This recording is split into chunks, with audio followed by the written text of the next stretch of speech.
ఇక్కడ మౌలానా ఆజాద్ యూనివర్సిటీలో కూడా అదే రకంగా భూములను లాక్కునే ప్రయత్నం చేస్తున్నది. ఉన్న ఒకే ఒక్క ఉర్దూ స్టడీస్కి సంబంధించిన యూనివర్సిటీ మీద ఈ రకంగా కన్నేయడం ప్రభుత్వానికి మంచిది కాదు. ఇండియన్ స్కూల్ ఆఫ్ బిజినెస్ కూడా ISB is a top business school in the country, దాని నుంచి కూడా నేను తీసేసుకుంటాను land. HCU one of the top most universities of the country, అక్కడి నుంచి ల్యాండ్ తీసుకుంటాను అంటే ఒక రియల్ ఎస్టేట్ బ్రోకర్ ముఖ్యమంత్రి అయితే ఎట్లా ఉంటుందో పిల్లలు చెప్తున్నమాట. ఒక రియల్ ఎస్టేట్ బ్రోకర్ ముఖ్యమంత్రి అయితే ఎట్లుంటుందో ఇలా ఈ ప్రభుత్వ వ్యవహారం అట్లా ఉందని వారు చెప్తా ఉన్నారు. దాంతోపాటు నేను ఇంకొక మాట కూడా మీకు గుర్తు చేస్తా ఉన్నాను. రాహుల్ గాంధీ గారు 2.5 ఏళ్ల కిందట అశోక్ నగర్లో ఛాయ్ అడ్డా మీద కూర్చొని పోజులు కొట్టుకుంటూ మాట ఇచ్చిండు.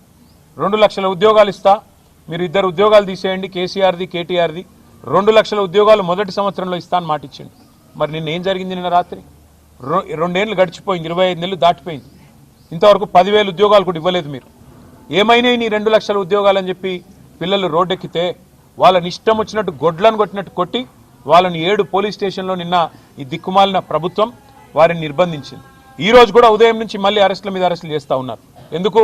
ముఖ్యమంత్రి గారు అక్కడేదో బట్టల షాప్ ఓపెనింగ్ పోతున్నట్ట, దానికోసం ఆ రోడ్డెంబడబోతుంటే ఎక్కడ ముఖ్యమంత్రికి అడ్డం వచ్చి నోటిఫికేషన్ లేవి అని నిలదీస్తారు, ముఖ్యమంత్రిని దిగ్బంధం చేస్తారన్న భయంతో ఇలా పోలీసులను అడ్డం పెట్టుకొని ఈ ప్రభుత్వం బతుకుతా ఉన్నది. మరి ఇంత చేతగాని సన్నాసి రాహుల్ గాంధీ ఎందుకు మాటిచ్చినావు? 2 లక్షల ఉద్యోగాలు అని చెప్పి ఎందుకు డైలాగులు కొట్టినావు? ఎందుకు పోజులు కొట్టినావు? ఎక్కడ పోయినాయి నీ 2 లక్షల ఉద్యోగాలు? ఇవాళ ప్రజలు అడుగుతున్నారు, మా పిల్లలు అడుగుతున్నారు, దమ్ముంటే సమాధానం చెప్పు.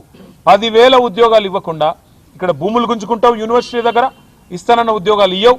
ఈ రకంగా తెలంగాణ యువతతో, భారతీయ యువతతో కాంగ్రెస్ ఏదైతే డ్రామాలు ఆడుతున్నదో దీని అందరూ కూడా గమనించాలని కోరుతూ, ఈ భూముల విషయంలో ఖచ్చితంగా బీఆర్ఎస్ పార్టీ పూర్తి స్థాయిలో పిల్లలకు మద్దతుగా నిలబడుతుంది. ప్రభుత్వం కనుక ఈ భూములను లాక్కునే ప్రయత్నం చేస్తే అవసరమైతే ప్రత్యక్ష పోరాటానికి కూడా పార్టీ తరఫున మేము కూడా ముందుకు పోతాం. మా స్టూడెంట్ విభాగం అధ్యక్షులు శ్రీనివాస్ యాదవ్ గారి నేతృత్వంలో, మా పార్టీ యొక్క మైనారిటీ విభాగం నేతృత్వంలో అందరం కూడా కలిసికట్టుగా దీన్ని ప్రతిఘటిస్తాము, అడ్డుకుంటామని చెప్పి కూడా మీకు తెలియజేస్తాం.